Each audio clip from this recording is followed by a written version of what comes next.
It's Wednesday on Your View. Welcome to the show. I am Murayo Afolabi Brown. As always, I have the ladies with me.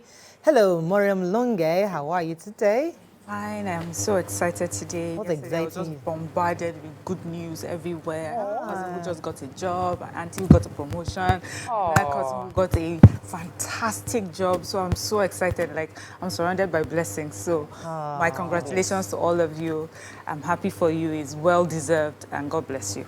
Oh, that's Congratulations too. Yeah. To you. That's a good news. Okay, so I'll share my own good news. So hello, Tucker. How are you? I'm very good. Grateful to God. Work. You know, I feel like Omowashirisha, like you were looking for work, you have seen the work. But Nigeria will humble you. That's just it. So, but you know, I've been sharing challenges of leading a few groups and how a lot of people will be, there's expectations on you to coordinate activities, and when you try to do it, there's very little response, and it's just a bit frustrating. But we can point fingers that government is not talking to us or that we're not replying, but we're doing it in little ways. Many people. In our little corners. Yes, in our little corners we're doing it too. So, but I'm happy. Good. I'm happy with where I am, and I'm looking forward to the future. So it seems like we got a blue memo. Only Yeah. Mariam didn't get the Outlier. Outline. Obiajulu Ugbo. Importer, exporter. Exporter. How you doing? Good news. Hey. Also, Miss. Summer sales has started. Where's the bell? The The bell. I rang the bell at home. I'm already posting today, so just come on my page and buy. I'm selling for men as well. It's been long. I posted for Your men. male collection. Yeah, my meal collection. So I'm selling everything, discounted rates. Just come by and get ready for summer. Somebody now chatted me like, when did Nigeria now start having summer? I say, Auntie, please be coming. We are now." selling markets. And we are selling market to international. It's an audience. economic summer. I'm telling you. So calm down, just buy market and move on, please. So I have very good news for my fans. I'm not going to mention the news here, but I mean, something happened yesterday. And I'm so excited. So since you're sharing good news, like, oh, yeah, might as well. Good news We have day. very good news for my fans, and I'll be doing a video about it and posting it very soon. I must congratulate Sunday Moses. He Our was own, very our Sunday own. tallest. He was appointed by the presidency special advisor on videography. So Tallest is now in the presidency level. It's in Congratulations. Aso Rock. Yes, so, and then my former boss, Tony Suber, he was also appointed as special advisor to the president. Congratulations, sir. We love you. I mean, Tony Suber, I was telling him that he can't read my book without seeing Tony Suber's name. His name was Over and over. littered all over my book. Congratulations to you. We wish you the best and hope that you do well. And we know you do well anyway. All right, let's go on a break now. When we come back, we go through the front pages of the paper. Stay with us. We'll be right back.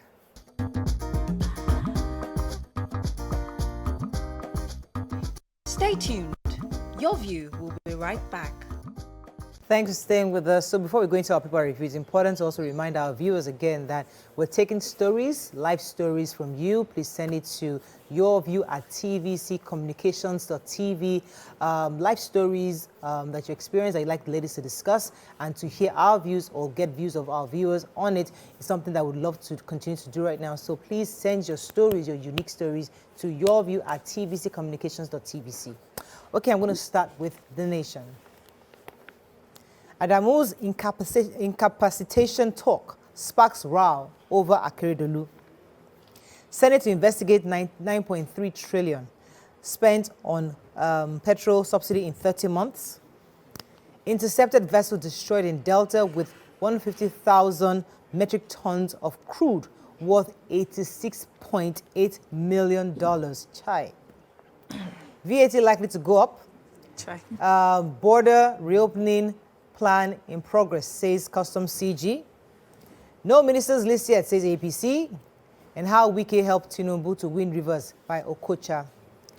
Okay, let me start with the major headline. So, yesterday, during a meeting, the National Working Committee, the chairman, Senator Abdullahi Adamu, made a comment that has caused a row within the PDP and the APC. So what happened was that he was speaking and was saying that the state chairman was talking about the fact that they are hoping of the safe return of the abducted Ekiti state APC chairman, and also the speedy recovery of Governor Akeredolu, who, according to Senator Adamu, is incapacitated by sickness and getting treatment abroad. That statement sparked a row because PDP said, wait, PDP said, let us reverse more.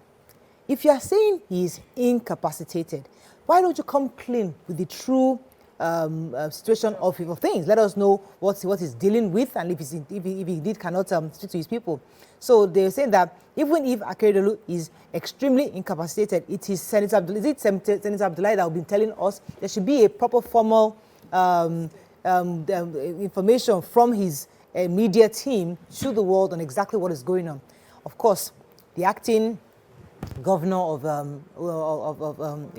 Ondo State immediately clapped back, saying, that's Governor Lucky Ayedatiwa, and others said, listen, it is extremely wrong for them to say that governor is incapacitated. That he spoke to him on July 9th, that he's in good spirits, is recuperating well and being expected back in the office to continue his work. So there's nothing incapacitated about him. He's fine, he just needs more time to recuperate, and there's nothing wrong with that governor. So it's not left for you to decide which one you want to take. All right.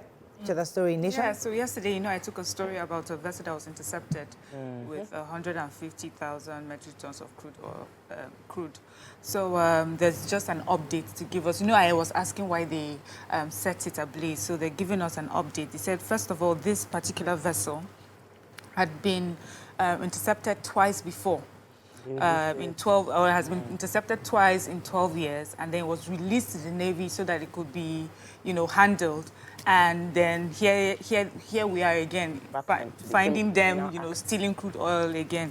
They say that they handed it over to the military this time around, and the security operatives that were involved in the interception or the arrest of the vessel, and it was set ablaze to serve as a final deterrent, to such activities. But they also give us more information. They said that this particular vessel is owned by a Nigeria-registered company, Holab Maritime Services Limited, with registration number RC813311, and the original name of the vessel was Ali Riza Bay, but the names keep changing in order for them to evade security surveillance. So, the question here is, so if they had been arrested before and handed over to the Navy, why did they get away? How did they get away? And in this time around, to when they were intercepted, there was talks to hand them over to the same Navy. That was when, the military and the security operatives got involved and set it ablaze. But can I say something about this, please? Nigerians are worried about the fact that we get crude, we find crude, and we destroy it.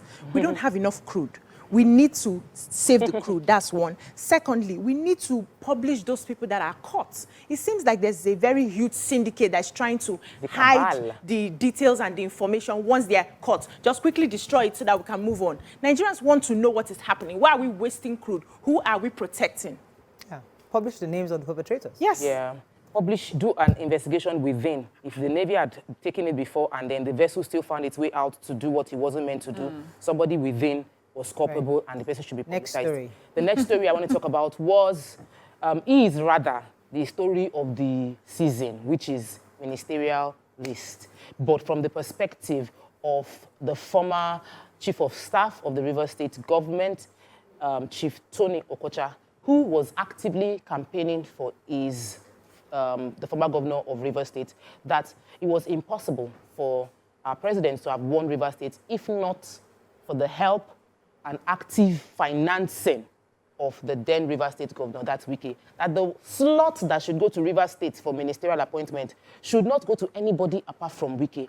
Then he started mentioning names that neither his former boss, ex-governor Rotimi Amechi, nor Senator Magnus Abe were interested in the group work for President Tinubu, but that former Governor Wike took it upon himself to fight, to canvass, to campaign, and make everybody vote for him. And so he's saying that that slot should go. So we're working towards the, And APC has repeatedly said there's no list out here. Everybody should just calm down. Please, everybody should calm down. And that's why they are positioning. So the House of Representatives yesterday said the federal government, they were asking the federal government to lift the ban on the sale of fuel around communities within 20 kilometers of Nigeria's borders. So it's also urging the Nigerian Customs Service, NCS, and other relevant agencies to ensure immediate stoppage of the ban to allow duly registered fuel stations within the affected communities be supplied with the petroleum products. We know that, the ban was given to sort of stop the smuggling that was happening there. But they said now that they have removed subsidy, the people in those areas are finding it very difficult to even get the product. And so it's causing a lot of hardship for them. But now that it's been, subsidy has been removed, they can actually source for the products, buy it, and then sell. But they're saying as well that the ban, the smuggling will take, it's not something that will just easily dissipate. Yeah. It will take some time. And they mentioned that a lot of, some of the land borders have not also been reopened. The president gave a directive that they should open land borders for importation. They say it's just those ones that were targeted. They still have a number of them that have not been opened for business. Okay, the punch. Naira devaluation. Nigerian students face tough times in the UK. Tuition soars by 60%. Police kill sit-at-home enforcers. IPOB declares 14-day lockdown. Panel storms Autom's automobile workshop impounds vehicles. FMDQ exchange launches derivatives market. SEC investigates Otudeko's FBN share acquisition. PDP governors demand credible polls in Bayelsa, Imo, and Kogi. APC crisis deepens as Omishere labels Lukman black sheep. Okay, The so major headline. Please. Yes. So the report is saying that many Nigerian students in the UK are, suffering right now as a result of their tuition being increased based on the Naira policies, the monetary policies that they had to do. Central Bank of Nigeria had to release, according to the president's directive, float the Naira, so to speak. So it has affected their fees, which has increased by 60%. And they said the Naira has fallen from 471 to $1 to now 750 to $1 and 586.4 pounds to 957.2 pounds. So students who had saved their money in Naira, maybe they had an amount of money that was supposed to pay like 9K in the UK. By the time the Naira was floated, they now are able to just pay 5K, and they're looking for an additional 4K. So a lot of them are not able to even have access to their results because, you have to log into the portal. So if you don't pay, even your last result, you're not able to see it. It's causing a lot of issues for them. A lot of people are not able to take their admissions anymore because they do not have money. So they are worried about this. They are complaining about this. We really don't know how. And their parents seem to be begging for concessions. Yes. Is there any way they can make it easy for the students to be able to do school? Reality check now. We're not. It's tough. Yeah, definitely. But now we need to revisit. Yeah. Okay, let me go on a quick break. When we come back, we continue with this review. Stay with us. We'll be right back.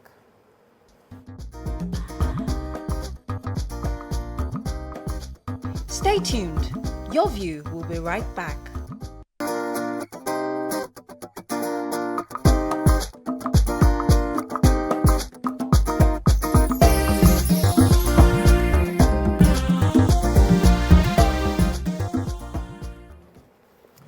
Thanks for staying with us. We're still reviewing Punch and it's doing Punch.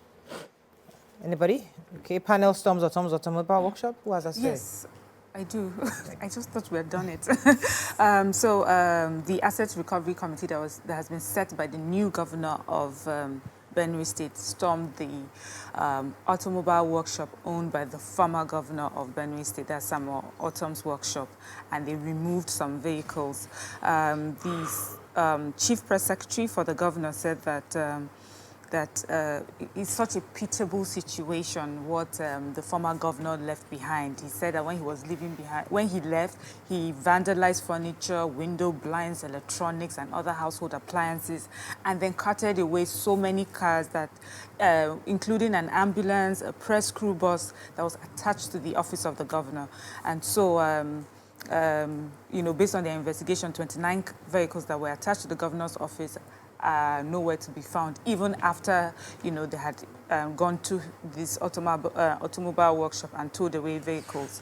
The former governor and his deputy had gone to the court and had asked, that the court, they tried to secure a restraining order to stop this committee from, getting anything from them, until the case is being seen to. But it looks like this present governor has flouted that, or we'll wait to see what the court determines, if he has indeed flouted it or it was within his rights. It's very serious. You know, these are some of the things we've discussed before, where an outgoing governor, where in this case allegedly left with property meant for the state and has made it his own. Okay, so let me talk about a source within the Securities and Exchange Council, SEC, has confirmed to Punch that there's a probe ongoing in SEC of the contentious deal that was published in the Nigerian Exchange Limited of Oba Otudeko acquiring 4.7 billion naira shares in First Bank Holding, that's FBN Holdings, by the chairman. So, according to this report, there is an investigation is ongoing following the issue EcoBank had raised when they wrote a petition asking that FBN Holdings to reject Otudeko's acquisition of 14% of the company's shares, which will make him the majority shareholder. So there is an ongoing probe. EcoBank had raised that dust earlier, and people were not sure what was going on. But SEC, according to this anonymous source, is saying that SEC is looking at the acquisition to be sure that everything is okay, and that maybe EcoBank might have a serious grasp in what the point they're trying to make, so that Otudeko would not become majority shareholders in FBN Holdings. Okay, so there's a really sad story about a Lagos mechanic that defied an 8-year-old girl. They live in a face you one room, and the mother said that the neighbor is married. His wife calls that her daughter should help them in doing some house chores, and she didn't see anything wrong with it because they usually send her daughter on such errands before. So she said that the guy's name is Ejike, and the daughter came back. She went out and got back home and met the daughter crying and asked her what happened.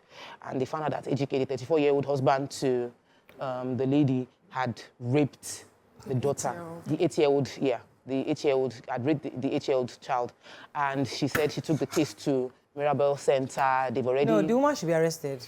The mother too. Because the truth, we've talked about this thing over and over. How would you send an 8-year-old child to a man's house? No, he's married. He's a married man. And he's a neighbor. He's a neighbor. They live face... children. You send your child to the No, you are different. When we grew up, we have reached a level when they send us messages around. That's anyway. Things are different now. Yeah. There's a lot of talk out there. There's a lot of conversation. You don't send an 8-year-old child to a next door neighbor to go clean. Put the spotlight not on the mother. Definitely. So the police station, she said that what is most annoying for her now is that the police they said they've closed the case. And they've released the man, and the man has moved out of the house. They can't get access to the man.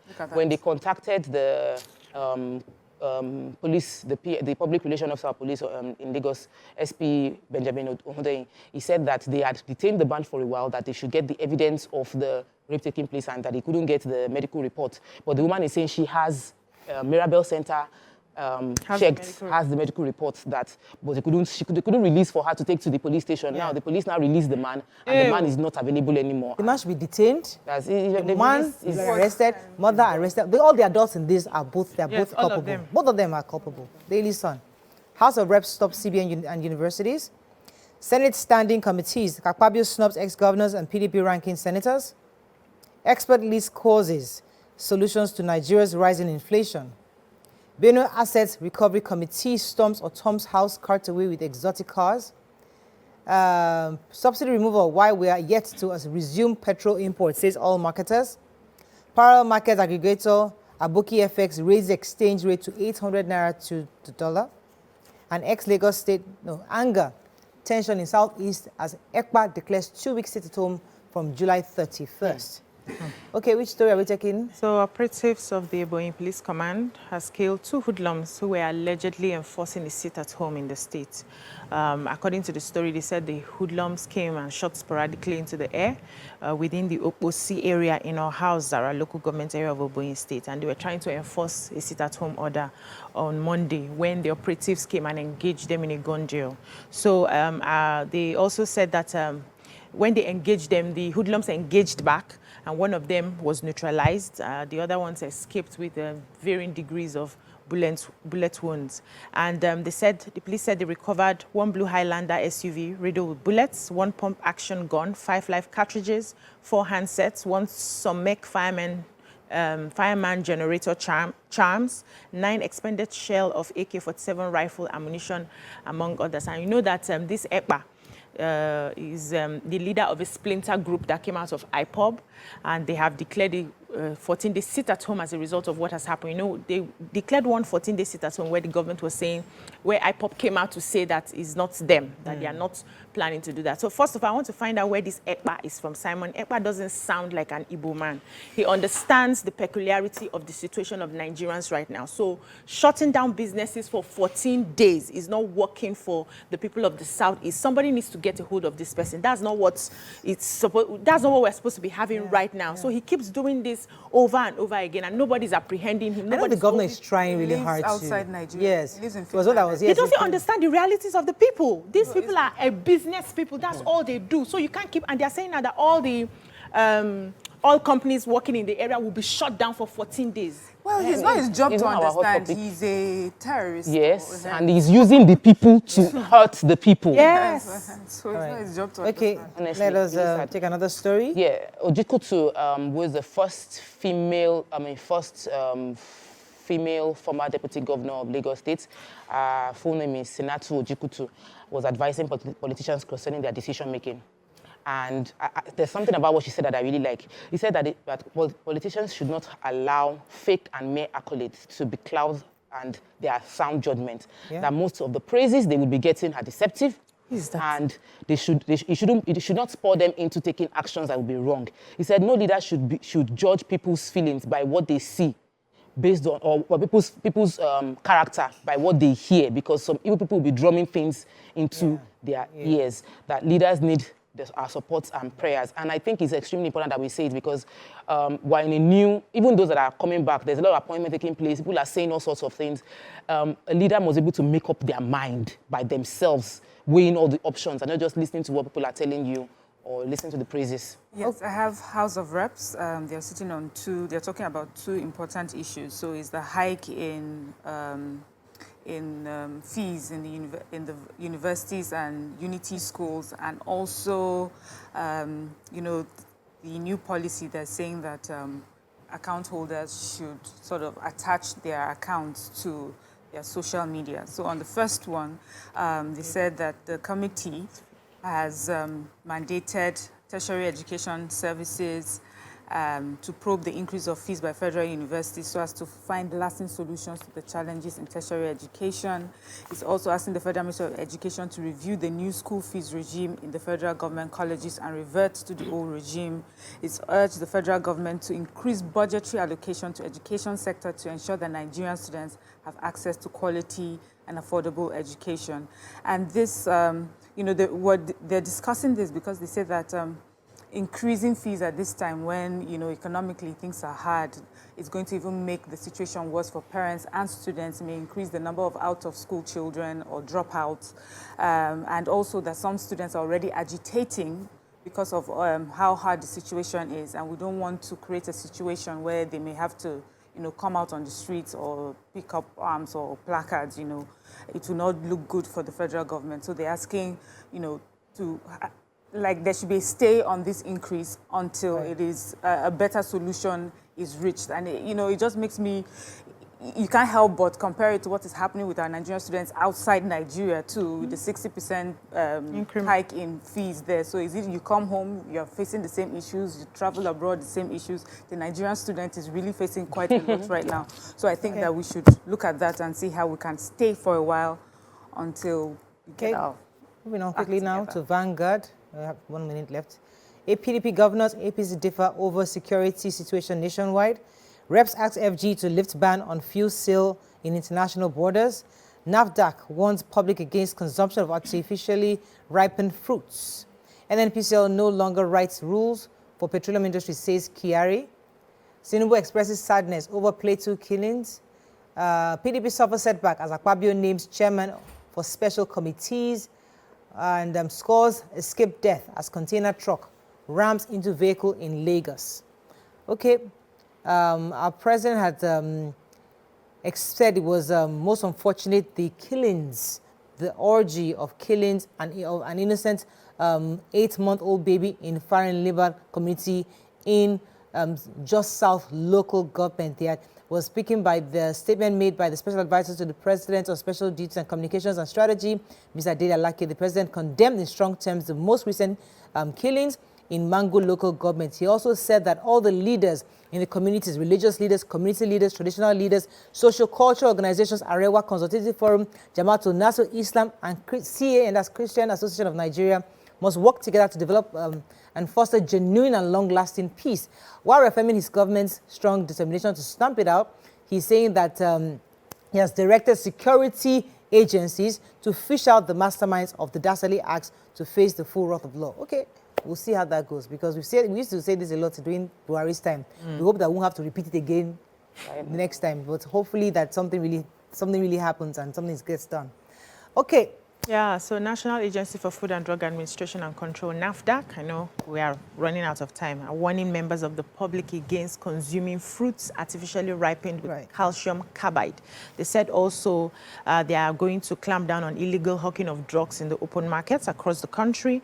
They want to take away substandard medicine, unwholesome foods, corrosive cosmetics off the public's ability to get them. So they said that consuming some of these, fruits, vegetables that are ripened with carbide causes cancer, heart diseases, kidney and liver failure, and it may also cause frequent thirst, irritation in the mouth, nose, weakness, permanent skin damage. That it's overall not good for us to consume. So we must check the fruits that we're buying, make sure that they are not artificially ripened. Okay, that's all we can take on Front Page Review. When we come back, we're on to our hot topic of the day. Stay with us, we'll be right back.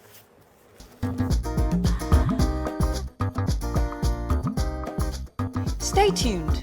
Your View will be right back.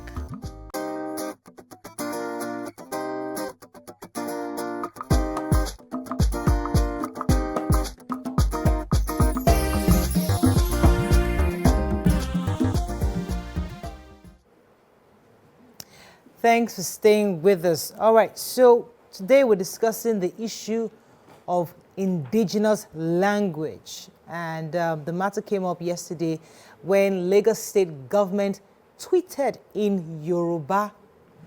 Also, in a related story, Bauchi Assembly reportedly adopts Hausa as the official language of communication in their state.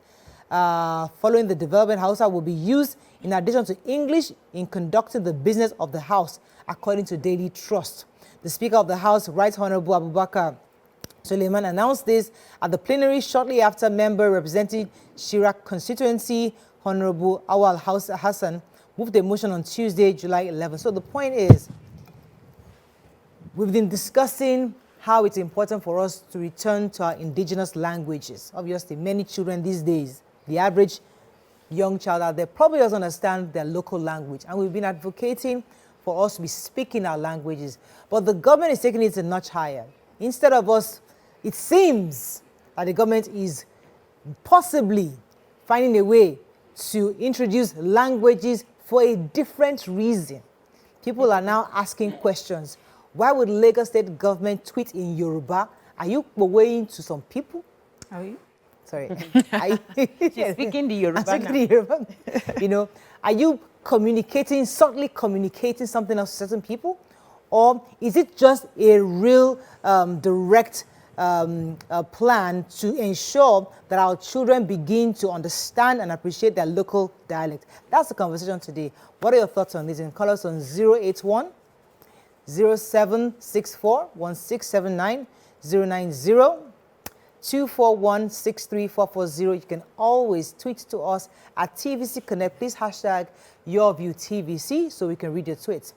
All right, so before we started this conversation, we reminded ourselves that even Lagos State government, for as far back as quite a number of years ago, every Thursday, I think, or Wednesdays, one day during the week, they hold plenary in Yoruba. I guess the idea was to foster the language, maybe to identify with the language. But if we look at it vis-a-vis the last elections, because that's what this is about, people are saying, is it possible that the Lagos State government is trying to impose on the language because they're trying to reiterate or reinforce the fact that Lagos State is a Yoruba state. I mean, these are the different conversations online. What are your thoughts? Let me come to Mariam. Want to start? No, I think the Yoruba person should. Okay. I have my opinion. So when the Lagos State started the issue of language being used, I think I was trying to get the date. It was 2017. The conversation was politicized at that time. And it was because some people felt that Lagos State had Igbo representatives in the House of Assembly, and that was why they decided to start speaking Yoruba once a week during plenary. That if you are a House of Assembly member in Lagos State, in a state that is a Yoruba state, then you should be able to speak the language. Some of them complained at the time. But I think that we've always spoken about identity. If you don't know yourself, one of the core part of our identity is our language. It is who we are. It helps to shape who we are. And the more we publicize our different languages, the more people have a stronger sense of identity and their attachment to the soil, to where they are from. So there's a good intention. The timing of it might seem political, but there's really no good time to do the right thing. If it's the right thing to do, let's do the right thing. So if Bauchi is talking about Hausa, as long as every other person, other smaller language within the community don't feel like they've been sidelined, then it's okay. Lagos is promoting Yoruba.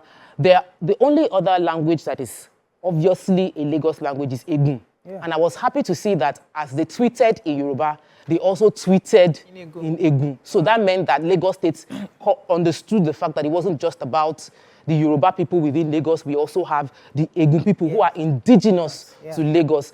The only other other part of Lagos that I didn't mention is there's a bit of Ijebu. Ekpe speaks like Ijebu kind of Yoruba, but they can speak, they can understand Yoruba. Is Egun that is a bit different from Yoruba. So I'm 100% in support of indigenous language being tweeted. I think that people should learn. It would also encourage students to start thinking more in that line when they realize there's a commercial value in future for them knowing their language. So first off, for me, it's a good idea. I love the idea of, yes, I do, of, encouraging our indigenous languages. There's some of our languages that are going extinct, some places. So on that level, I agree. But I'm a bit concerned for places like Plateau State with 40 or so languages. I know that the South too, they have states where in one state they have many languages as well. I know there's something about picking a language and deciding, okay, this will be the main language. It also gives the people who speak that language like a superiority. Like some sort of superiority over the other communities. And because the Middle Belt, Plateau State especially, we are constantly having this crisis about who really belongs where, who owns what, this sort of thing. I don't know how it will translate to places like that. But I like, yesterday we were studying French with my daughter and learning everything, and I just thought how interesting it would be that people outside Nigeria will be learning Nigerian languages and doing it in school. So I like the idea, but you know how we talk about localizing some things. Right. I see it working in the Southwest. Many people speak Yoruba, and I don't think that there's any conflict really in the Southwest about based on the language that you speak. Right. Many people are willing, and it's easy for them to just speak the Yoruba. But in other places, it's a contentious issue. It will cause fight. So I wonder how, it's going to reflect in places like Plateau State, in South areas, and other Middle Belts. Yeah, so I think it's a welcome development. I'm always a proponent of going back to the roots, going back to our local languages, and understanding where we are from, what our identity is, and language is a part of it, like Tope rightly said. However, this is just what I call, trying to solve the matter from the surface, aside from the fact that people have said it's politically motivated because of the last elections and all of that. It goes beyond just speaking it at the House of Assembly. So I am somebody who understands that if you have to play active role in leadership of a particular place, you must understand the people, you must understand their language, to be a part of it, right? But I know that for instance, in our schools, we do not have qualified, we used to have back in the days, but we no longer have qualified teachers Yeah, in our local absolutely. languages is a deficit Absolutely. that we need to start working on. So it's not just about having people at the state houses and houses of representatives and assemblies to speak the language because they're in a particular place. What are the plans to make sure that going forward we are raising children who understand their local languages? And I understand Miriam's point of contention that it may bring, especially in some locations where there are lots of languages in that area. But I know that growing up, we're told that for every, like for instance, the 3 major languages, when they mention it, they will say, they'll come to a geopolitical zone that has one language and they will unanimously pick one that will be the standard, the one that you read in school and the one you write in school. I know that there are different Igbo languages, but there's one particular one that we read and write. That's the standard one. So I think the conversation will be coming together as a community. Which of this one are we picking to represent this language? That may be something that Nigerians, everybody's language cannot be picked because we will just be, it will be like the Tower of Babel. We'll be speaking and nobody will understand. But we must come to an agreement. And if we want to move forward, sometimes it's not about my language is more superior. It's about the greater good. Okay, can we agree that we are going to take this language on and work on it? So it's just not about the House of Assembly. They need to start telling us what they're doing to our schools, our teachers. Yeah, so you're right. It's beyond that. But let me take Dr. Demetrius from Calabar. Thanks for calling, sir. Hello. Good morning. You're live. Yeah. I'd like to make contributions on that indigenous language issue because it's actually a fitting issue. First of all, I enjoy that thing that people say I'm a first-time caller. So I'm a first-time caller. Hello? Yes, we just clapped for you. Hello, am I still on? Yes, you are. We just clapped for you. Listen to your Okay. All right. Okay, so thank you. So, the indigenous language issue is a very serious problem. Like, I've heard some of the contributions you have made there. Various areas, regions, local governments, in Cross River State, for instance, we have, like someone has mentioned there, we even have some communities where the men speak a different language, dialect from the females and all that. So those kinds of issues, I'm really wondering how we can handle it. And yet, it is a very serious problem to national development. I'm a Christian, please, but I also remember the issue of the Tower of Babel when God had to turn the language of the people and they could not understand themselves. We will continue to have these problems until we do something, especially as Africa. It is my earnest view that before now, Africa should have, the leadership of Africa should have thought of a unified language. Also, I wonder what kind of language should we choose? But there's the possibility of choosing very popular languages. We have something like Zulu, we have Hausa language, maybe we can also think out with the Yoruba language or something like that. We can think of coming that way, and it's a possibility for us. Imagine that we learn, every individual, every little child in the primary school learns to speak one language. Imagine the kind of impact. Oh, thank you so much, Dr. Demetrius. I mean, that's a good point he's making. We're going to go on a quick break. When we come back, we'll try to wrap up on this. Stay with us. We'll be right back.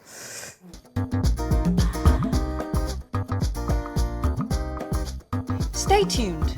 Your View will be right back.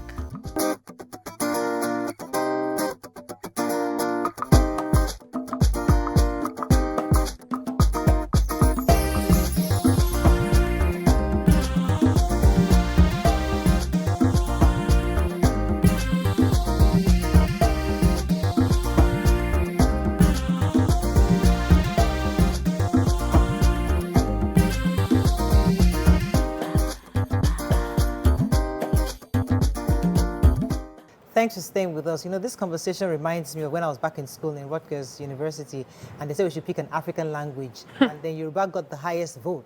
And then they brought in a professor from Florida, then Professor, I think it's Udutola.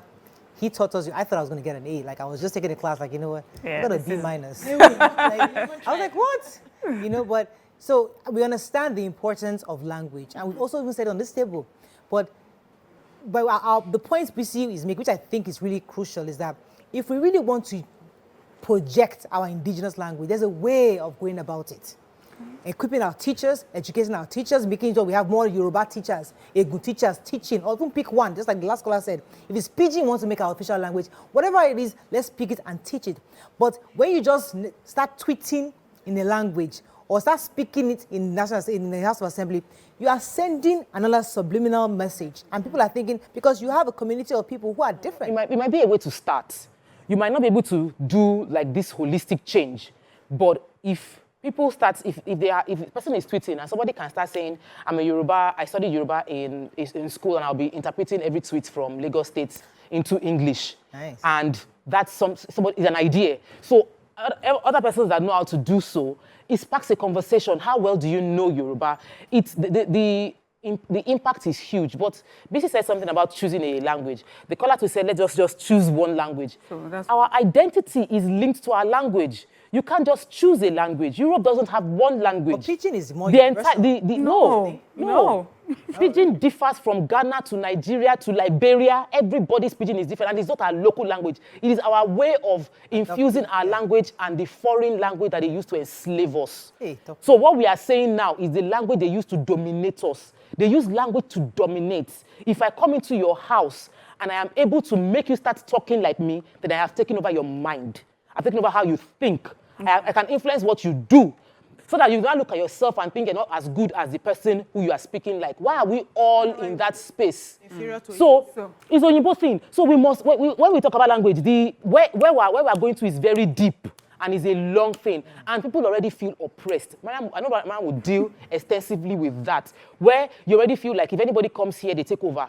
It's like when we talk about entrepreneurship and business, people are scared that when Igbos come into a business, it's like immediately there's a sweep. And why is that? They have a skill. Others have power.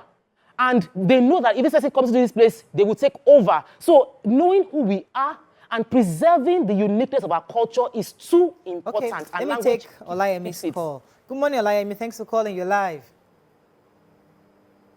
Good morning. This is Welcome to the show. Clap for your guest. Just to add to the topic on guns, yes. I believe that there should be a lingua franca in Nigeria, because we cannot be speaking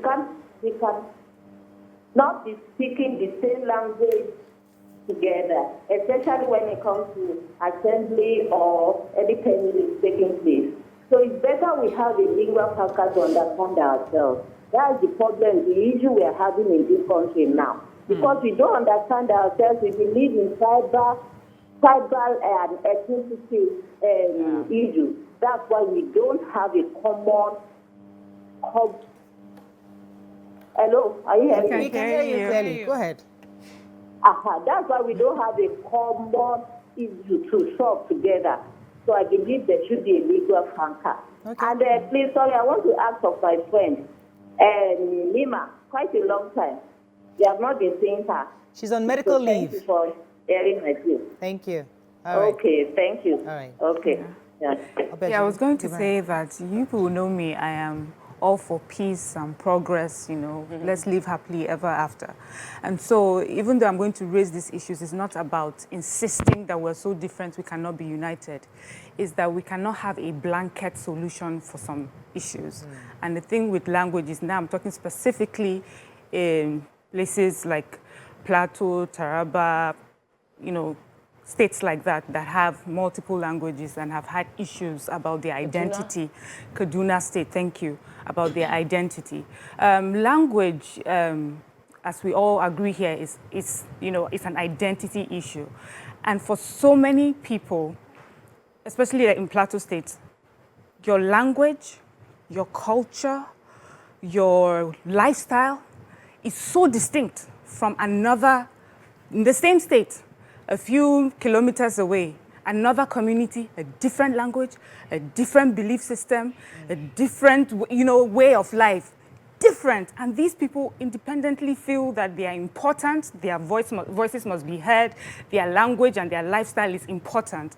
And so to come to people like that and give them like a blanket language, or which, whether we like it or not, language comes with a culture. it will not work. So I know that in South Africa, they have, I think, 11 official languages. But before, you know, the Mandela became president, I think it was Dutch, English, and Afrikaans, the language that was spoken by the Dutch. It was later that the African languages were added to it. It was important.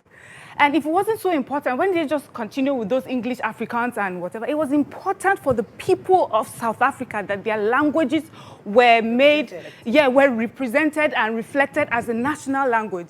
It is not a simple matter when it comes to language to say, you know, let's just pick a language and let's just move kumbaya. No, because you're saying to me that when I speak this language, I also understand the culture that comes with it, the lifestyle that comes with it, the belief system that comes with it. I'm saying that this particular language has superiority or is better used to express myself than this indigenous language. And I think it will be a tough one to convince people. Okay, let me take one. Lumide. Thanks for calling, Lumide. You're live.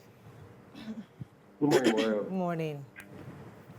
I'm a first-time caller. Welcome to the show. Something I already said what I have in mind initially. But in addition, you know, every great nation or country of the world have their own language. The England, Russia, China. I have a partner that went to China to do a course. And he said everything that you need, they have it. But you must understand their language so you can be able to use their machine. Yeah. So for us to be great as a nation, we need to have a language. It does not matter how many languages that we have, our official language. We must use that. I don't mind even if it's a pidgin. Because we have different pidgin in Nigeria. We have Ijebu pidgin like Pepper said earlier. We have Igbo pidgin. We have Delta pidgin, which I understand even as a Yoruba. So our language must be something that we need to use to make ourselves great. Something I've said, they have used their language for us to be a slave to them, whether we like it or not. English is not our language. So we must use our language as our official language. Okay. We want to be among the great nations of the world. Thank you, everyone. Thank you very much. Yeah. Please let me come to you. So I would not say we should have just one language because we're very diverse. But we have 6 geopolitical zones, right? Is it possible that we pick one language for each zone? It's something that we have to, and this is not sentiments. This is me being objective, because before a language is picked to be a national language that represents this group of persons, it goes through tests. There's what they call language testing. They look through the intricacies of the language. Does it cover a number of alphabets? Can they use it to explain different words? We have different local languages, but not all our local languages capture everything in totality. So it will be a test that will be conducted, and then they will say for like the Igbo land, we pick this one, the Middle Belt, we pick this one, as a national language for that place, which will be presented when you're talking about Nigeria, you hear things like we have 6 official languages from each geopolitical zone. So the language itself does not mean that you cannot preserve your culture, because though I speak the regular Igbo and write the official Igbo, I speak my local dialect. I have my local cultures. I haven't lost any of it, right? But I'm able to say, okay, I can read and write in Igbo language because this is your official language. So it doesn't stop you from preserving your own culture, from preserving your own local language. It's just that this local language, we had to just choose one to be national, to represent, so that we have a sense of, and for me, I understand that we are so divided in a way that if you don't pick this, and you don't, you don't pick this one, suddenly starts feeling superior to others. We need to get to a point to understand that if we're going to be one Nigeria, there are some sacrifices that we may have to make. Right. So in marry your person so that 2 of you are speaking your local language in the house and you preserve it with your children. But when you're writing, you're presenting one as, you know, from one geopolitical zone. Right. It just makes things a lot easier. And if we keep pushing this down the line, it will get to a point where we will abandon all of our local languages. They're already going extinct in most of the places. I'll come to that in a minute. Abandon all of them and pick pidgin. Which one will pay us better? Let me take this call from, I believe, Olayemi, I think. Thanks for calling. Miriam from Kaduna, I do apologize. Oh. Miriam from Kaduna, thanks for wow. calling. Hello, good morning. You're live. Go ahead, please. So my view in this point. Hello, Miriam. Oh, we lost that call. You know, I was having a conversation with someone recently, and she was telling me that they realized that in Nigeria we're semi-lingual. And the reason why we're semi-lingual because we don't really, like most Nigerians don't really have a language anymore. Yeah. Because we don't even the English, we don't speak well. That's why we're discussing the results in the recent JAM results. Yeah. And she's trying to make me understand that we're having issues with serious English because our children, even ourselves, we just learned language. We are talking to everybody, just like the regular colloquial English, street English. You are speaking that, and even the local language too. You didn't learn it properly because too you picked up the road. So really, the average Nigerian is just semi-lingual. We're not really grounded in one language. You're right. So in any of the languages, and that is a problem. So if there is going to be a concerted effort to bring back that one language, maybe not one language, maybe per community, there must be a deliberate attempt to actually bring out the religion. This is what the state government of Lagos is trying to do. Say, okay, we must project Yoruba as our identity. Now, maybe that will subconsciously tell teachers, parents, that listen, this language you must start speaking is because if you want to move anywhere within Lagos State, you need the language. Maybe to make it important. So we're at a party on Sunday. Yeah. And the governor of Ogun State came into the party. And as he arrived at the party, the band started playing Isheya, Isheya, Omo Ogun, Isheya. Rayo, did not understand. Isheya is the anthem of Ogun State. That's our anthem. Okay. I know it. I connect with it. I listened to them sing the song, and it was like joy. You know, Omo Ogun Shole. I'm an Ogun State person. I'm not a lazy person. That's the word. The Ogun State is, he said, Isheya, that's come and walk as a child of Ogun. When I heard it, I'm still getting like shivers when I think about it. Just because the language communicates the essence of what it takes to be an indigenous of Ogun State. Yes. No, I and everybody in the state, when you're in primary school, you sing it, secondary school, you sing it, so you know it, and it's a way of shaping people's minds and beliefs. No, it's only one song from Lagos I know. Only one, not the Ayo song, trust me. Okay. Only one song. It was my auntie, Mrs. Durojaye. We call her Mama Wisdom. She was that taught me. Ekolo leti yosa. Yes. Like, you know what What's that means? that? Means that Lagos owns the sea or the waterways. You can't take it to Abuja. Yeah. Like we own the seaway. Just an aside. But you know what? But you see that you have you sang it. Do you understand? Exactly. I sang it with pride. Every language, own this, every community is entitled to have that. Right. And they should be able to say it, understand it, connect with it. You cannot say it in Yoruba. You can't say it in English because it's not it. Let me take the call from Hassan. Good morning, Hassan. You're live. Thanks for calling. Good morning, everybody. Good morning. This issue of language, we just have to be very careful about it. And there's nothing wrong in you promoting your languages so that it doesn't go extinct. There's nothing wrong about it.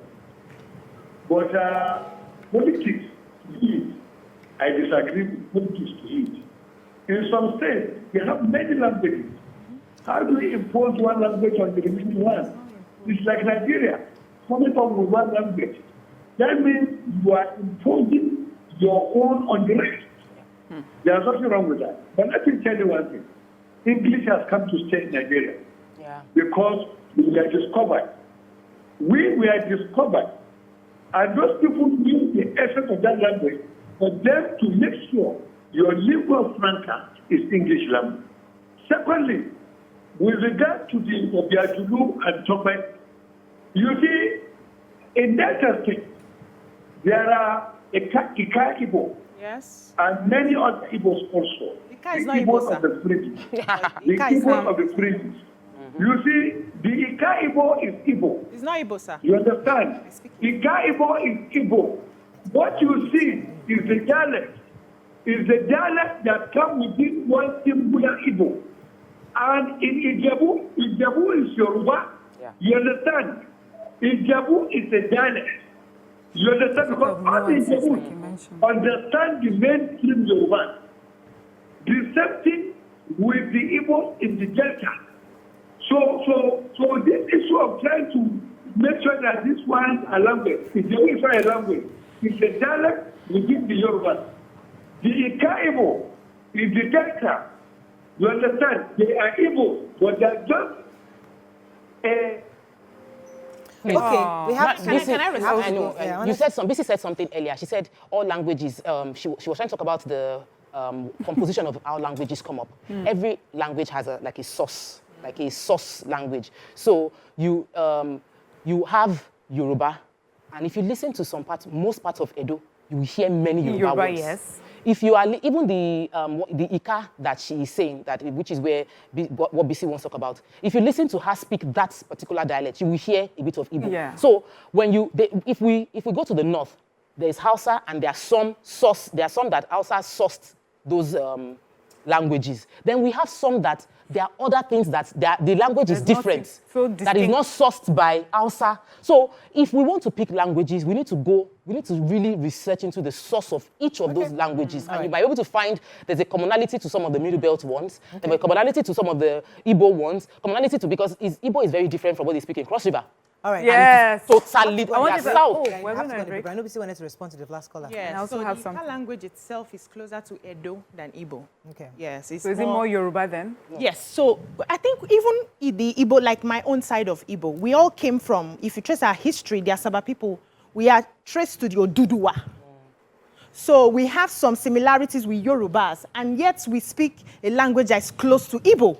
So I think it's just the way they did the mapping, taking different people and scattering them all over, you know, that sort of separated us. But the Ika language itself is more Edo than Igbo. All right, go ahead. Okay, so I was going to talk about geopolitical zones because BC mentioned it often. The geopolitical zones are, as they said, geography and political. So you know that in Nigeria, even the borders of Nigeria were just carved out geopolitically. But, you know, we are beyond those borders. So it's hard to say because I'm in the same geopolitical zone that was created by someone who wanted to just have maybe one to make it for easy administration, chose that, but did not really pay attention to the individual people and communities in there. So that's why it will make it hard. But I was going to say politically, where I want to agree with Hassan. I want to come to the political part when we come back. Stay with us, we'll be right back. Let's pause on. Stay with us.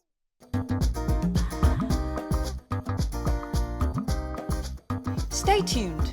Your View will be right back.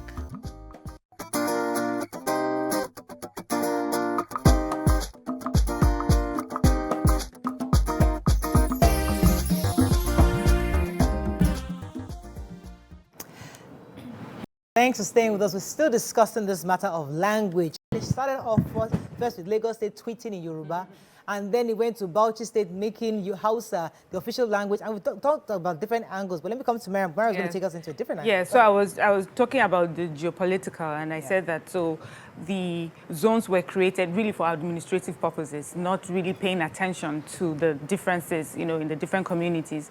And also that when you talk about, I like what Hassan was saying, that, you know, this language, when you now make it an official political language or language that be used in political administrative offices, then it sort of brings a problem, which I foresee, because doing that does not necessarily make people even want to love the language or speak the language. Right now, the way it's done, there are many people of different origins that live in Lagos State that speak Yoruba like this. There are people that live in the north that speak Hausa so great. There are some people who be like, are you really not Hausa? I say, no, I'm Igbo. I've met an Igbo person that speaks Hausa better than I do, you know? So it depends. So Nigerians already, we travel to different parts of the country. We pick up the language, we accept the language, and that is what I feel we should encourage. Then our different, that is more likely to bring unity than taking a language, especially if we don't do it well in the regions that I have highlighted. I'm giving like a blanket language that is more likely to cause problems. But just allow people to mingle. After all, we're intermarrying, you know.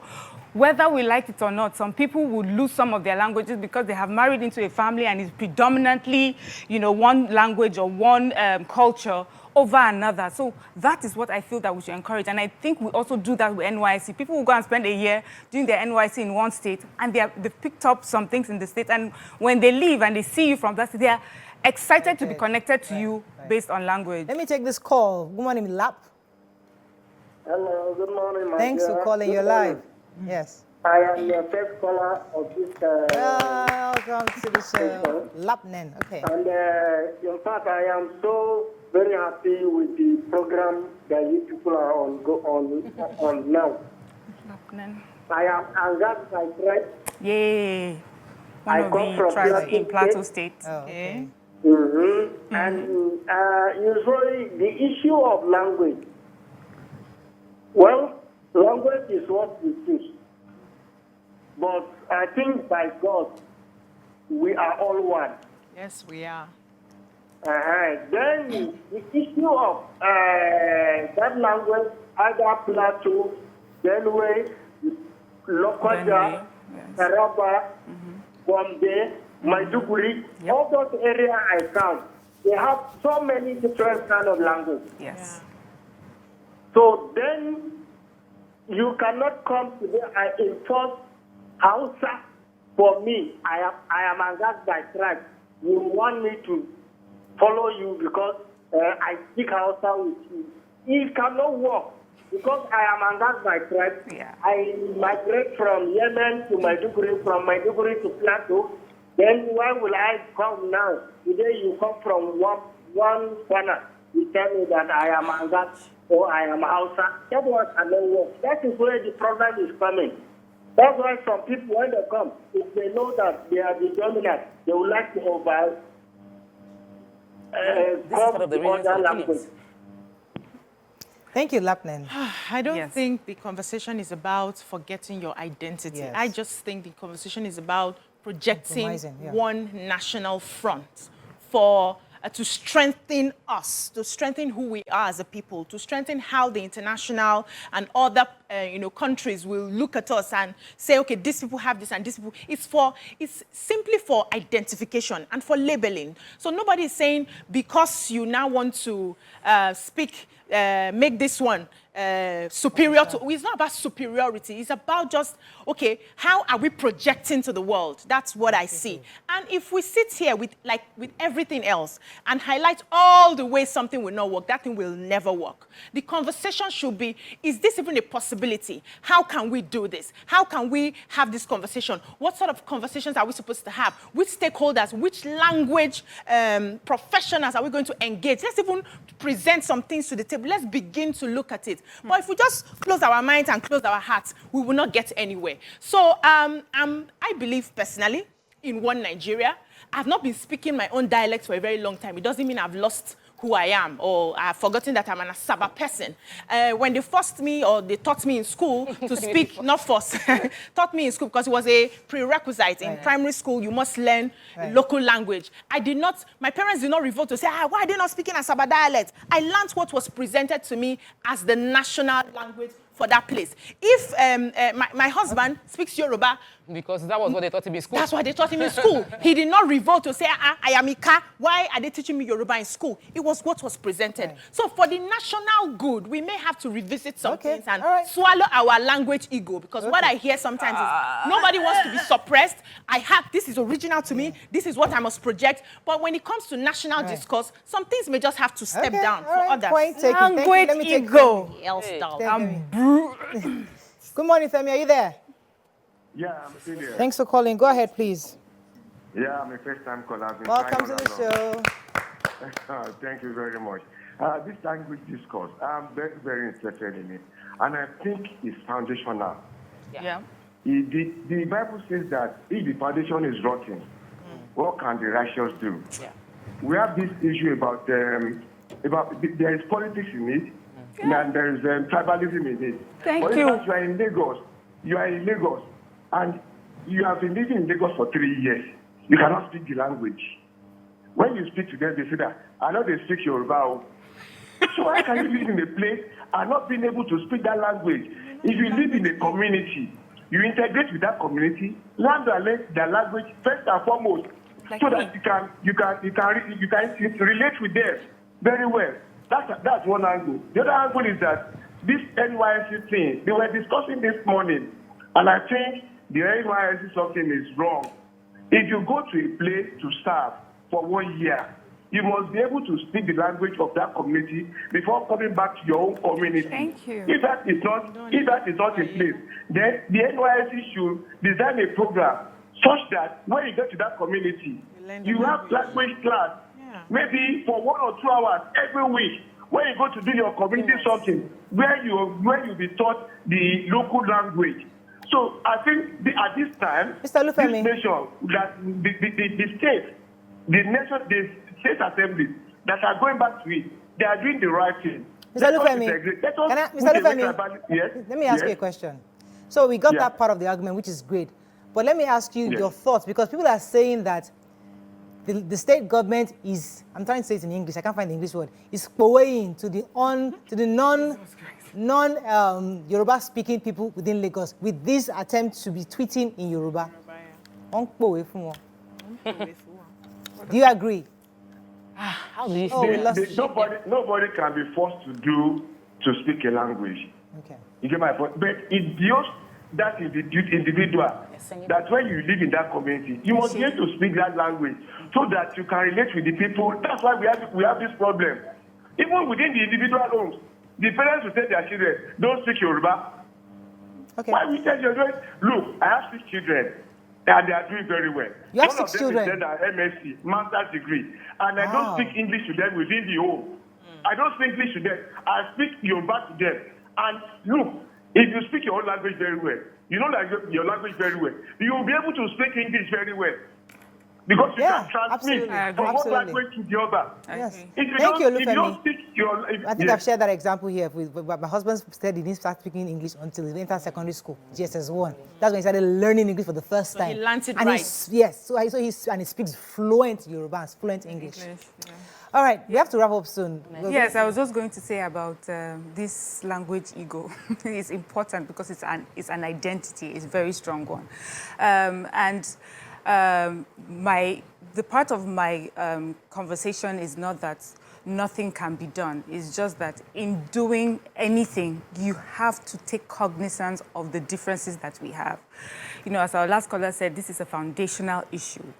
It has to do with people and their way of life and their belief system. So if you understand that, then you understand that when you pick a language without, taking into cognizance these people, it has unintended consequences. Yes, it may be good for business, it may be good for one united front, but the unintended consequences will be how you will be sidelining or disenfranchising some people in some way that they don't feel like a part of a group because they have been blanketed over. And that's why I'm going back to the South African story. If it was not so important, they would have continued with the English and Afrikaans. It is important.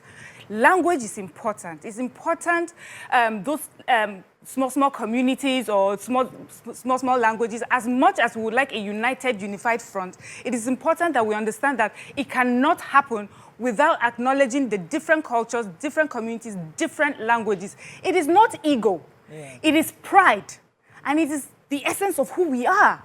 We would not have a Nigeria if we didn't have these languages. It's also the conversation you have with blacks and whites abroad, where they are saying, some people are saying, we don't see color. And they're saying, no, see color. See that we are different. I understand the differences within our community and respect it. And that is what I am trying to say. Don't be in a hurry to give us a blanket language. It would divide more than it will unify us. So I get that. So, but what I'm hearing, however, is that it's more for administrative purposes. Yes. So you still have that your identity, your own language, but if we can have a language that, okay, when we get to the office, just like we've adopted English as the general administrative language, but we have our individual languages. I find that dangerous. Okay. All right. So I was going to attempt to read this, because now that they've tweeted in Yoruba, we are forced to read in Yoruba. So let me read this just to show the governor that I have gotten your message. Gómìnà Babájídé Olúṣọlá Sanwó-Olú yan akọ̀wé àgbà méje mìíràn lẹ́ka ètò ìlera ìjọba ìpínlẹ̀ Èkó, àtẹ̀jáde kan tí olórí àwọn òṣìṣẹ́. You're reading Yoruba like me. Right? I'm getting it right now. Sort of. Yeah. Right? Wait, calm down. Continue. You are doing Kan tí olórí àwọn òṣìṣẹ́ ọba ìpínlẹ̀ Èkó Ọ̀gbẹ́ni Akeem Muri-Okunola fọwọ́ sí ṣàlàyé pé òṣìṣẹ́ ètò ìlera làwọn ẹni tí wọ́n yàn sípò náà látàrí ọwọ́ òkúnkúndùn. What's that? Látàrí ọwọ́. All I know is I need to say something funny. When I put the Google Translate, you know where you put, there's some things that they translated. I'm sure that's not what the governor So we need to be careful. All right, we got to wrap up. But it's really, it's really interesting. I struggled. But, I'm very good at Amiohun. Yeah. I'm extremely good. If you took your time. Yes, if I had taken my time, I would have gotten it right. What's it often? Yes, over and over. So I was the marking tone marks. The tone marks, yes. It tells you going how it's up, pronounced. going down. But I'm really good at that. All right, let's go on a break. When we come back, move on to another topic. Stay with us. We'll be right back.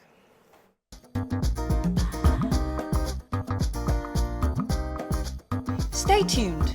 Your View will be right back.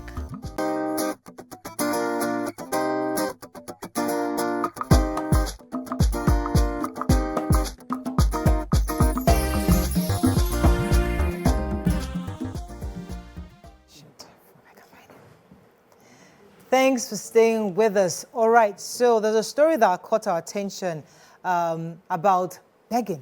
Yeah. Tucker, would you like to establish the story? Yes, so a popular actor. Yes. His name is Chidi. We know him as the Aki Apopo, but really, I wanted to get his name, Ositame. Chinedu Ekedeze. Chinedu Ekedeze. So he came on social media he did a video to address a lot of his, what he said his DM has turned into an ATM. Like, it's a request that when he opens his DM, it's a constant, that he is not Bank of Industry. It's a constant request all the time that how do they think he's making the money? Where do they think he's getting money from? Somebody was asking him for $35,000. Another person was asking, a lot of people were asking for a huge amount of money, ridiculous amount of money. And he said, it is wrong, we need to stop this. And that's what I was discussing, because we also are on the receiving end. All right, the amount, Abi? Yeah. So the amount was obviously outrageous, $35,000, which is about 27 million naira. And that was asking for $12,000. He wants me to open a shop, So now, there are two things.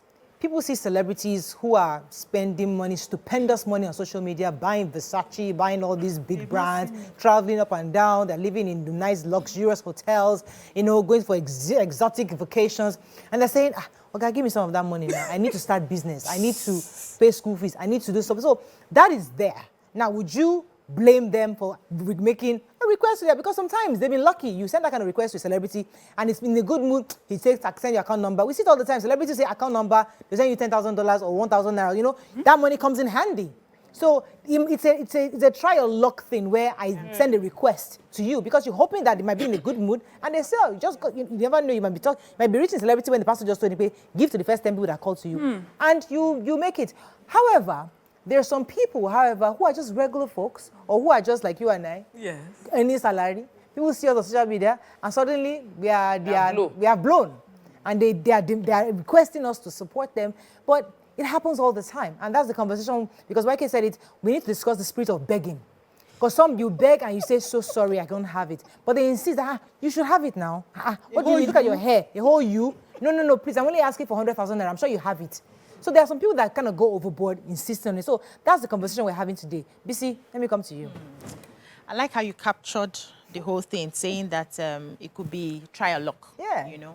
And it's happened to a lot of us, especially on this table. There are sometimes you get this request and your spirit moves you. Like, I've paid people's school fees. Yeah. I don't know them before. They used to catch me with education. What is education like this? I'm melting. I'm like, and I just sent, my spirit just said, send it. I didn't even ask. The lady was like, she sent me her house address. She sent me her school. She sent me letters to show that she was genuine. She really needed the help. But I sent it before I even saw some of those things, because I worked with my spirit. But the most annoying part for me is the one that somebody will say, they've not chatted you before, they don't know you from anywhere, they'll just drop, hi. Yes. I need money for so and so and so and so and so, God bless you, and put account details. And I'm wondering, did I even ask for your account details? Where do you want me to get this money? I don't even respond to such messages. And I feel it's, people should learn some soft skills in approaching people. And I understand that Nigeria is hard, right?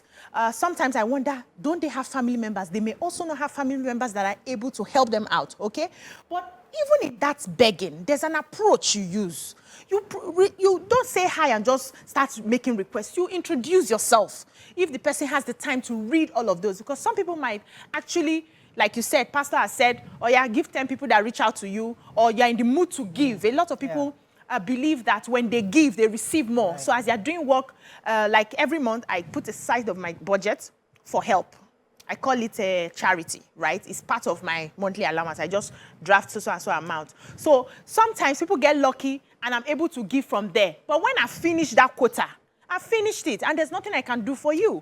But if you learn how to approach properly, even if the person says, I don't have, I'm not giving, or does not reply, you don't take it like all these people. They will come on social media and be flaunting. Somebody told me, but you say you get money now. I was not looking for where I had a conversation with her that I had money. So people need to, I won't say don't beg, because it's a part of our culture. Wow. But or don't ask. You can ask, not beg.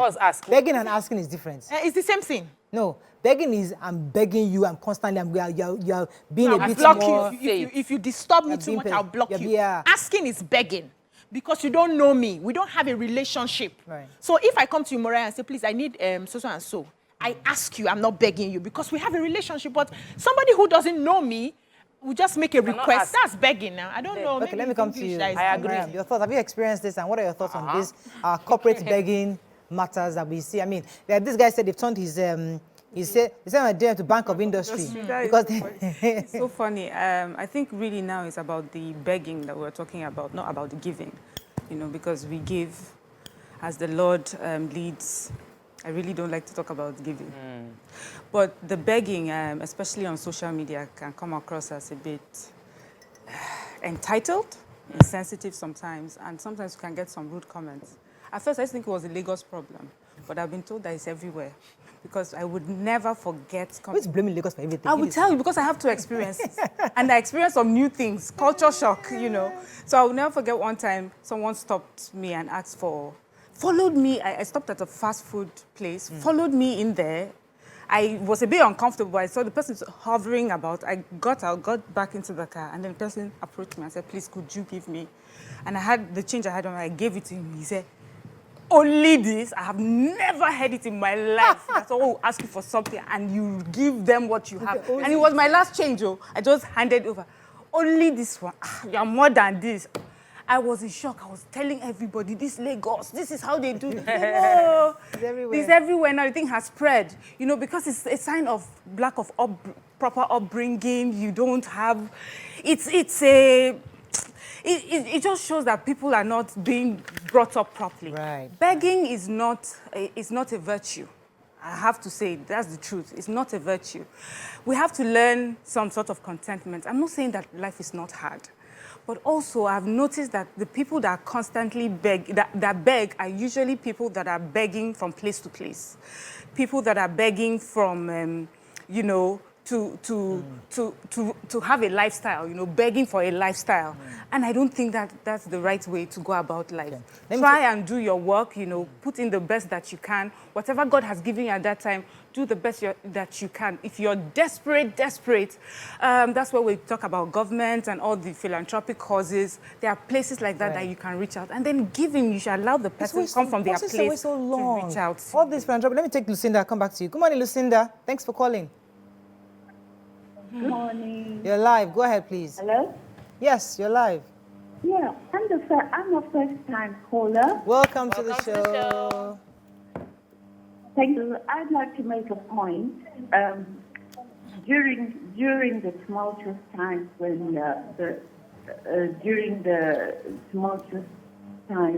there was no money, our relatives had to use POS. So I reached out to many people, some of them, you know, for burials, randomly, you know. We're having difficulty hearing you, Lucinda. It's breaking out. I think she was trying to say that I didn't get her, but I thought she said something about reaching out to family. So for money or something like that. So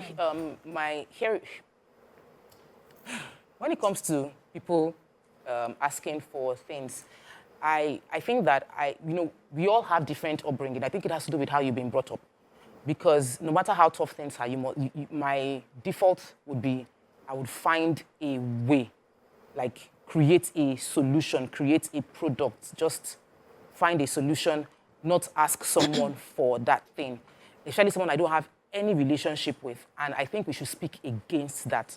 You shouldn't walk to somebody that you don't know in any form to ask for something. And here's what my opinion is, and it might be pride or arrogance. I know if you know you are a resourceful person, you know you are on a journey towards greatness. You don't want someone to feel like there was this story about you, how you were begging for money everywhere. God can lift anybody. I think that we should talk about building relationships, so that when you have a need, you have somebody to reach out to. Because there's no human being that does not have a need. Yeah, we all do. Every human being, at some point in time, there'll be someone, you will have a need. And if you have a need, you should have somebody around you that knows you and cares enough about you that will be able to support you in that time of need. Then you too, don't make it a habit to always be in need, that you now need somebody and they will now see you and see that this person is asking for money. That's one. Another part that is very important is when people come and ask for things from me, many people, everybody here I know has a charity budget-ish, conscious, and the ones that you just do as the spirit leads. Yeah. Because I have met so many people that are commercial beggars, and we must admit that there are people that are this is their industry. Like I have work that I'm doing now. For some people, their job is to beg. They wake up in the morning, dress up, and they go out on the streets, and they beg, and they have a target of how much they will make. And they go around and they do this. That's their source of work. I don't give people like that money. How do you know? To prevent that, I chose to do charity through my church that I know has benevolence. So you come and meet me and say you want help. I'll tell you, come on Sunday to this address. They give food every Sunday. And go and, not food, they give bags every Sunday. Wow. And in church this Sunday, it was announced that, we need to get more because the number of people that come to collect food has increased. So I know now I will do through that channel. Okay. Some people support Cocoon Foundation because they know Cocoon does food. But if you are someone that goes into DM to ask for money, I would not listen to you because my idea is you don't know me. You would have sent to, and it has happened before. The person sent to all of us. Yeah. Right. And I know 2 people are giving money to that person. Yeah. So you need 100,000, you send to 50 people. You have got 500,000 naira. Yeah. That's me, I'm struggling to make it. Let me take this call from. Good morning, thanks for calling. Yeah, good morning. You're live. Go ahead, please. Okay, my name is Najib Abbas from Zaria, Kaduna State. Thanks for calling. Go ahead. It's hot, isn't it? Okay. Yeah. To me, if I want to know you and you are requesting on social media like that, I won't respond. Actually, if you really need help, there are some kind of people that you can go straight forward and ask them. Within your family, you can have some that they are really want to assist anytime that you want. So I don't see any reason that you will be asking people on social media for help. Oh, I lost that, Mujid. You see, I wanted to bring an angle fact that people beg because they need, and because sometimes, as I said earlier, when celebrities are celebrities, some people send a message or request or asking or beg a celebrity and they get it done. And you have a friend who asked Davido for money or who asked somebody and Davido sent them money. That's somebody's testimony. And I also want that same testimony. And that's how I'll send a DM also to Dave just in case I get it. So sometimes when you get this request, you don't have to respond to it, but you must understand where that the person, where the man is, what the woman is coming from. You're talking of intention here. Yes, intention. Right? So yes. someone has made a legitimate request, and Davido or whoever responds to the person. And the person, what the next person is doing is that he has seen a method of receiving money. So it's not a legitimate request. It's, so this is a method of reaching out to people, and who knows who I might try. So it's really about the intention. That's what talking about giving and taking is quite hard because, you know, you're trying to differentiate asking and begging. For me, I feel it's... I think begging is persistent. Asking is just one-off. No, That's how you can I like ask, the way my you can ask persistently. Yes. Really, you can ask persistently. And you know, a lot of people have used the Bible to do God this. will bless you. Remember the I'm widow already that blessed. stayed by the lawyer's house until she overpowered him with her asking. He listened to her, and they say, ask and you shall receive. And I've heard people even say this to me, that if you don't ask, you will never receive. Yeah. But I was brought up to be told, figure it out yourself. You have to be... That's why for someone to ask of you sometimes, and especially there's some sort of people I know, for me, I feel that for that person to have asked, that person has done all that they can. And, you know, to come and ask. Like genuine. Yes, but many people have just figured out that there's a system. Just throw out this thing to 10 people. Who knows, maybe 2 answer. Then there's alms. You're asking for alms. Alms, people that collect alms, they're not asking you for a specific amount. Whatever is within your heart or means, you drop it and they bless you and you go. And it's also a religious thing where when you give alms, you get blessings. So are you on the street with your alms, collecting whatever they give you? Is that who you are? But there are some people that we know that they have turned this into a business where they just want to see who is vulnerable. Let's you know, we like defining beggar. We always define it in our own way and our own understanding. According to the English dictionary, ask is to look for an answer to a question by speaking, while beg is to request the help of someone, often in the form of money. So there's no ask in this matter. No, I can ask you, please, can you give me, like, can you help me with my school, my children's So school? if you're asking, you can ask for a loan, but you cannot beg for a loan. That's beg. Yes, you can. Ask for a loan. No, so but that is ask for a loan, but you can beg English for language. Anybody is beg. We just try to make ask seem like it's higher than ask is question. Me, the way we're doing now, you ask me, I answer. You ask us, we answer. That's I can ask you for a loan, just like you said. I can ask you. It's a question. That's a loan. That's a loan. Hey, but if you ask, if you beg me for dash, are you able to help? Okay. Are you able? Able. That's for my school fees? Yes, that's Are you able to pay for my school fees? That's different. It's a question. But if you beg me for money, no. Okay. So we are, so we're doing it's an education. Because we're teaching people. Some people right now that they are watching all their life, they've always known that if I need money, I'll find one uncle that will ask, that will give me. I'll go and beg this uncle, I'll beg this auntie. When I was in school, I was enjoying. My brother, my sister, this one, they will send me money. So that's the mindset. So even as they become adults, they are still always looking for somebody to buy me a phone. This one to buy me this one. I want a shoe, buy for me. They are always collecting from people. That's your habit. That is a bad habit. Go and work. We must talk about that, establish that. Let me pause you for a second, please. Lucinda is back from the UK. Good morning, Lucinda. Hopefully you can hear her now. Good morning, Lucinda. Good morning. Good morning. Love you very much, the whole panel. Now, my point is, at the time when, during the lack of money, you know, people were using POS, I sent money to everybody, even the workers who work for me. Okay. Now, they had a real need of burial sometimes, but they took advantage of that.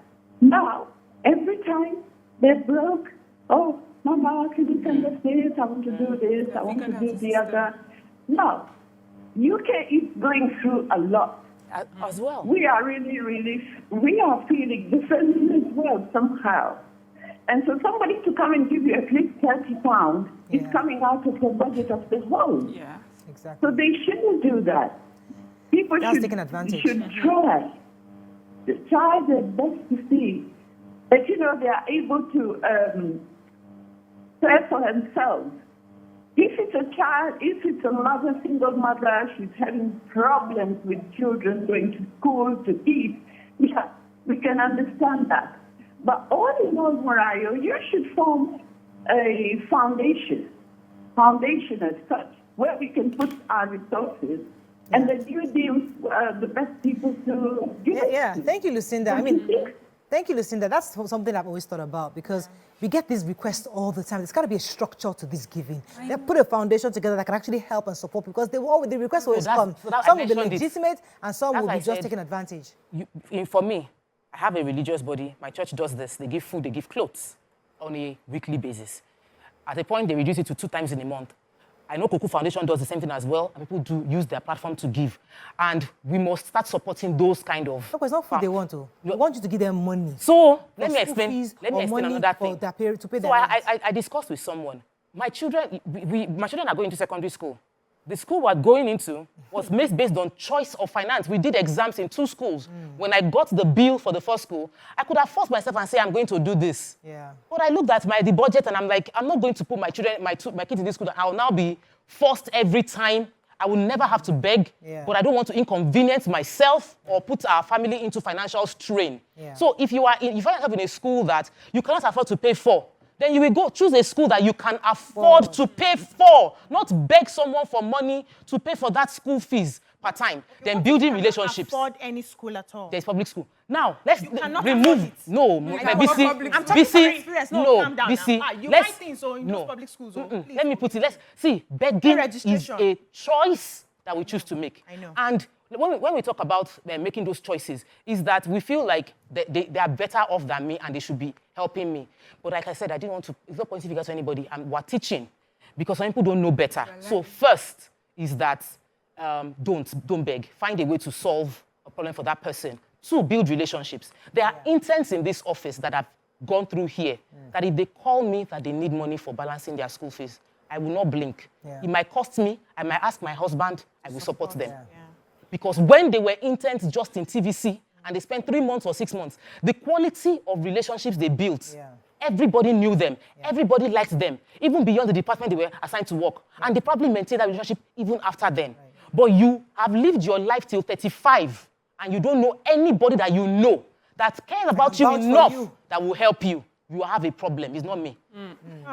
So let us deal with the issue. Yes, it's deep and I understand, but I have seen situations where life battered people. So this is not because they want to be beggars. They will present they have handwork. But because of the location of where they are, they're not able to put it to use, or there are no customers who would patronize, that kind of thing. I've seen those very dire situations, and it wasn't something I could remove my face from because I did not understand. So I had those conversations. It was as bad as we cannot, in fact, they've sent these kids away from school.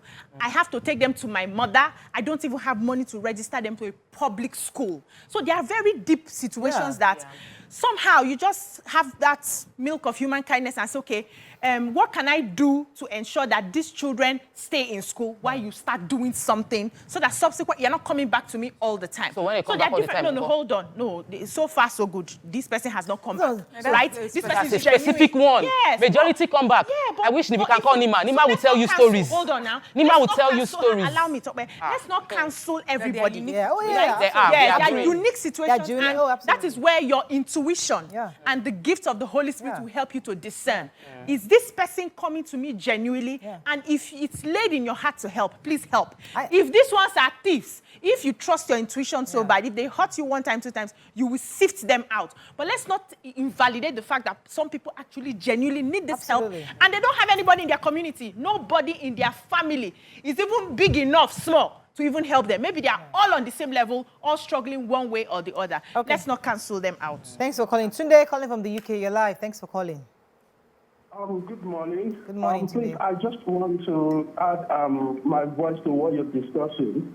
Am I allowed to probably start with your earlier discussion this morning? Absolutely. It's your view. Let it count. Okay. In terms of the language, I think language is very essential for development. And in case of Nigeria, the best thing I think to do is to repartition the country along ethnic and language lines. Okay. Because doing this will facilitate development.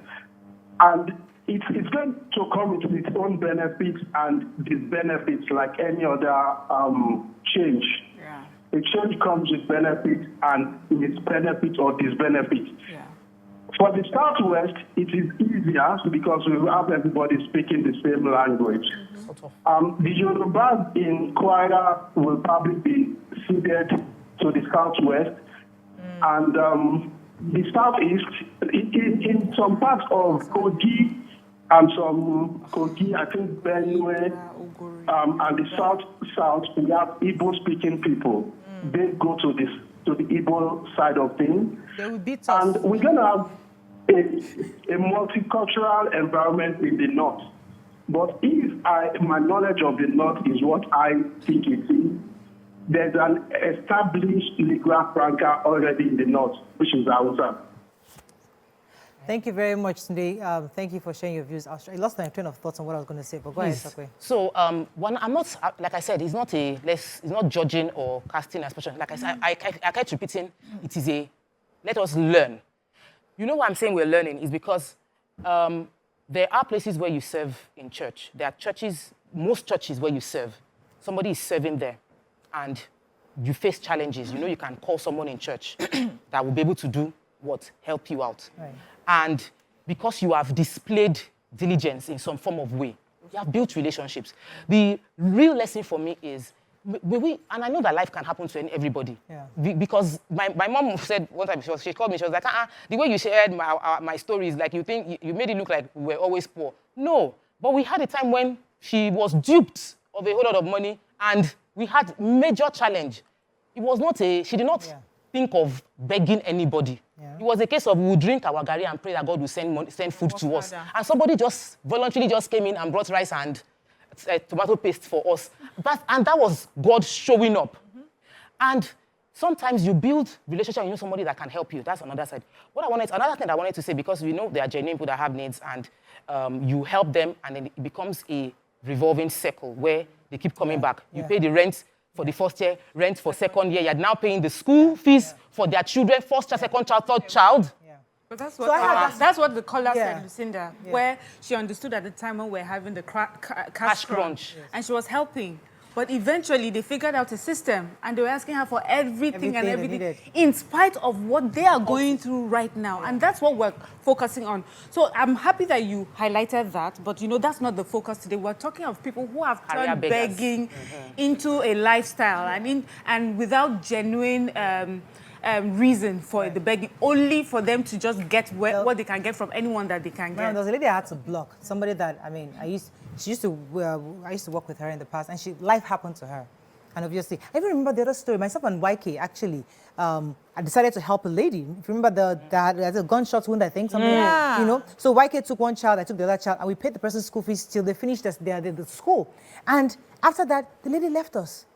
Because she appreciated that, okay, you guys are handling. That was what she wanted. And if she calls me tomorrow now and asks me one, I will give her, because I know that she had tried to make a life of herself. Because after the school fees, she wrote me a long message, Morel, my son has graduated, congrats, thank you very much. And I was happy, and they moved on with their life. Yeah. That kind of genuine situation, absolutely. Yeah. Now, there was another person. If you didn't give, you wouldn't have known. No, what I'm saying is that, so there's the genuine giving. Known, but somebody will take advantage of that. Yes. After graduation, you don't come back. Someone like that also, there are people like that. You have decided this is what I want to help with. But then they'll ask you for tomato. They'll ask you for this. They'll ask you for, you know, a relative of ours passed on and it is important for me to visit. And you're thinking, yes, I've helped. Or some, you want to pay the school fees, they will tell you pay it to my own account. Sometimes if you don't help, you won't know, right?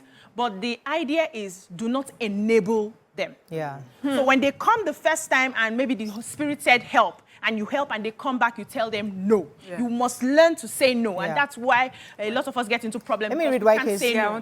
I'll take one and you tell somebody to take that one. Okay. So YK says two things. There was one-handed beggar I used to give money and decided to give him a job as a security man. Anyway. He left the job after 1 or 2 months, saying he made more money from begging and relocated to Ibadan, so I would not see him on the road. Good. Yeah, she's also sent this message. She says, last week a girl came to me, said she wanted to dance. I auditioned her and she couldn't dance. She said she was just coming from Kogi. She had nowhere to stay, wanted to follow me home. I said I had no space. She said she needs a place for her family in Kogi. I said I would look for a job for her. I gave her 2K and said it wasn't enough. She needed 21 million naira. Like I said, if I have 21 million naira to give you, I will not give myself. As in? 21 million. I'm saying. So, you know, we've not talked about the other side of this part. We have to wrap up. Because people see us and they just think, governor came to their show. Some people have asked. Giving them all the money. They will break it down how I should do it. Break it down. If it's a house they're about to, blocks will cost this will cost this will cost this will cost this. So you send it to this account in this so way. I'm telling you. And they called me to give them, to let them, they want to meet the governor. Somebody told me, I want to meet the governor, please help me. I said, your governor came to your show, I need a job. I've met the governor. He Maybe I came to took your picture. show. I took picture with the governor of Lagos But State. they don't understand So I have his exactly. personal number and I call him every morning. We are eating breakfast not together. paddies. Yes. So I should give you a job.